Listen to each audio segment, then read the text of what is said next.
Bismillahirrahmanirrahim. Hai hai hai. Assalamualaikum warahmatullahi wabarakatuh. Apa kabar anak-anak ibu semuanya yang soleh dan solehah? Alhamdulillah, luar biasa. Allah Akbar.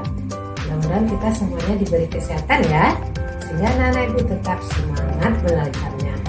Baiklah anak-anak ibu semua, jumpa kembali dengan Bu Mala. Marilah kita berdoa terlebih dahulu ya. Kelas 3 semua, kita mengangkat tangan. Kita mulai belajar dengan baca Bismillah. Bismillahirrahmanirrahim. Rabbi zidni ilman warzuqni fahman. Ya Allah, tambahkanlah ilmuku dan berilah aku pemahaman. Amin. Baiklah anak-anak ibu semuanya, mari kita simak video pembelajaran berikut ini ya. Baiklah anak-anak ibu yang soleh dan solehah, kita akan belajar PMR bab 2, yaitu tenggang rasa.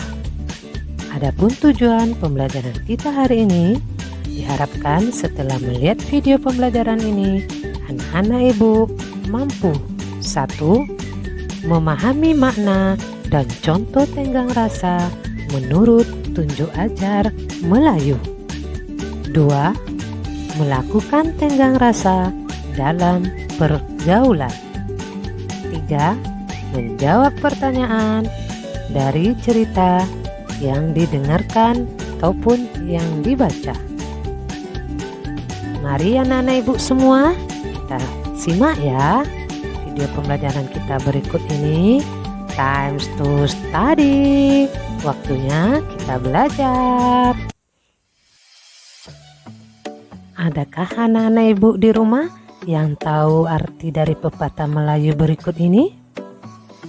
Lain padang, lain belalang, lain lubuk, lain ikannya. Ya, maksudnya adalah bahwa sikap dan sifat setiap orang tidaklah sama dengan kita. Maka sangat penting untuk menjaga perasaan agar orang tidak tersinggung. Tahukah anak-anak ibu apa itu tenggang rasa? Tenggang rasa adalah sikap yang dapat menjaga perasaan orang. Sikap tenggang rasa menjadikan kita berhati-hati sebelum berbuat dan berpikir dahulu sebelum berucap. Adapun tunjuk ajar dari Melayu, yaitu hidup serumah beramah tamah, hidup sedusun tuntun menuntun, hidup sekampung tolong menolong, hidup senegeri beri memberi, hidup sebangsa bertenggang rasa. Nah, anak-anak ibu yang soleh dan solehah, perlu anak-anak ibu ketahui ya, bahwa tenggang rasa itu adalah sifat baik dan juga sifat terpuji yang harus kita perlukan dalam keluarga dan juga dalam masyarakat. Apa saja ya bentuk sikap tenggang rasa itu? Antara lain, 1. Berhati-hati sebelum berbuat. Apapun yang kita lakukan harus kita pikirkan ya anak-anak ibu. Jika kita tidak ingin diganggu orang lain, maka janganlah kita suka mengganggu orang tersebut. 2. Berpikir sebelum berbicara.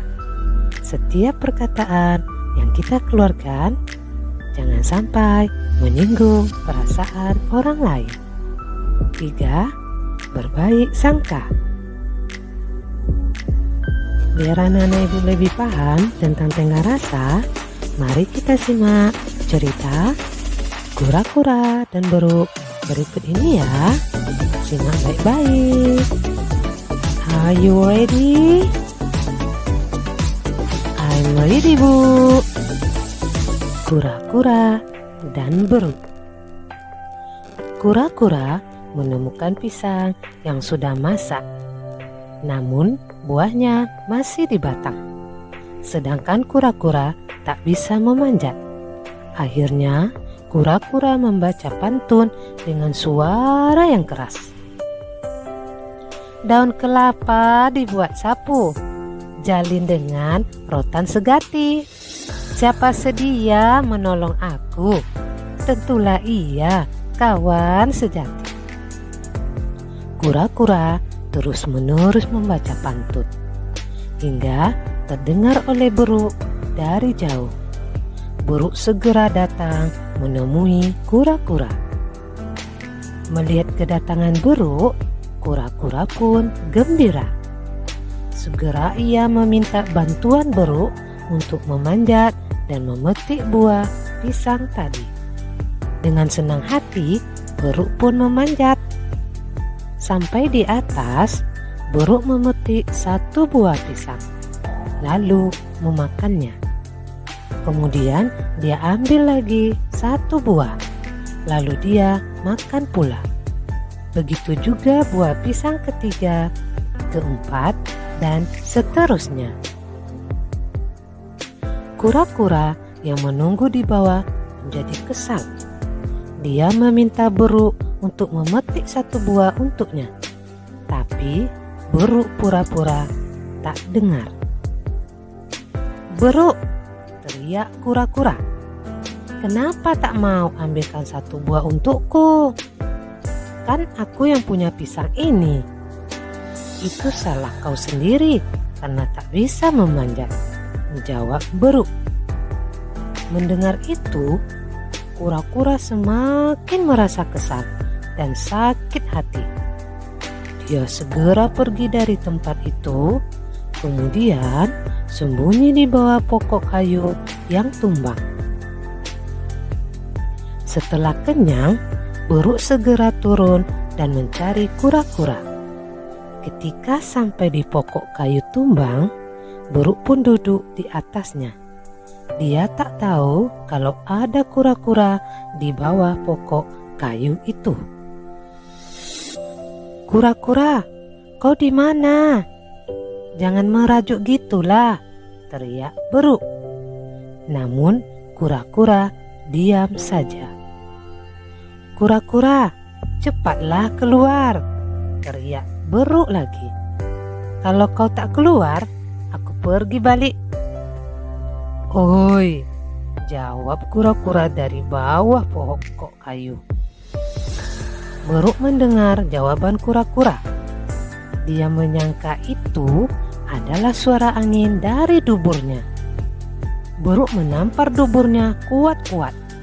Meskipun terasa sakit, namun dia tahan. "Awak panggil kura-kura, dia pula yang jawab," kata buruk. "Kura-kura." "Oi," jawab kura-kura lagi. Buruk makin kesal karena menyangka itu masih suara angin dari duburnya. "Dubur kurang ajar, awak panggil kura-kura, dia terus yang jawab," kata buruk. Buruk pun menghempas duburnya ke pokok kayu tumbang. Hempasan itu sangat kuat dan berulang-ulang. Barulah buruk berhenti ketika tak mampu lagi menahan sakit. Kura-kura pun keluar karena iba melihat buruk. "Aku yang menjawab tadi," kata kura-kura. "Kau jadi pendek akal karena congok. Kau jadi cepat marah karena tak punya tenggang rasa terhadap orang lain." Dengan menahan rasa sakit, buruk meminta maaf atas perbuatan buruknya kepada kura-kura. Nah, anak-anak ibu semuanya, dari cerita yang kita dengarkan tadi ataupun yang kita baca, adapun yang dapat kita ambil kesimpulannya adalah karena tidak bisa memanjat, kura-kura meminta bantuan kepada buruk. Buruk pura-pura mau membantu, bahkan mengejek kura-kura tak bisa memanjat. Buruk jadi pendek akal dan cepat marah karena congok dan tidak tenggang rasa. Nah, anak-anak ibu harapkan dari cerita ini dapat kita ambil pelajarannya ya. Ingatlah dan hargailah perasaan orang lain. Jangan terlalu congkak ataupun keinginan kita saja yang kita penuhi. Oke anak-anak ibu semua. Baiklah anak-anak ibu yang soleh dan soleha, dari cerita yang telah disimak tadi, maka kerjakanlah latihan berikut ini ya. 1. Apa yang ditemukan kura-kura? 2. Apa yang dibaca kura-kura? 3. Di mana kura-kura bersembunyi? 4. Siapa yang meminta maaf kepada kura-kura? 5. Apa yang dilakukan burung di atas pohon kayu? Sekian dulu ya anak-anak ibu, selamat belajar. Bagaimana anak-anak ibu yang ada di rumah? Sudah paham dengan pembelajaran kita hari ini?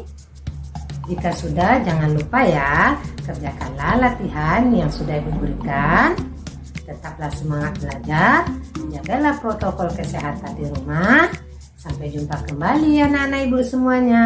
Assalamualaikum warahmatullahi wabarakatuh.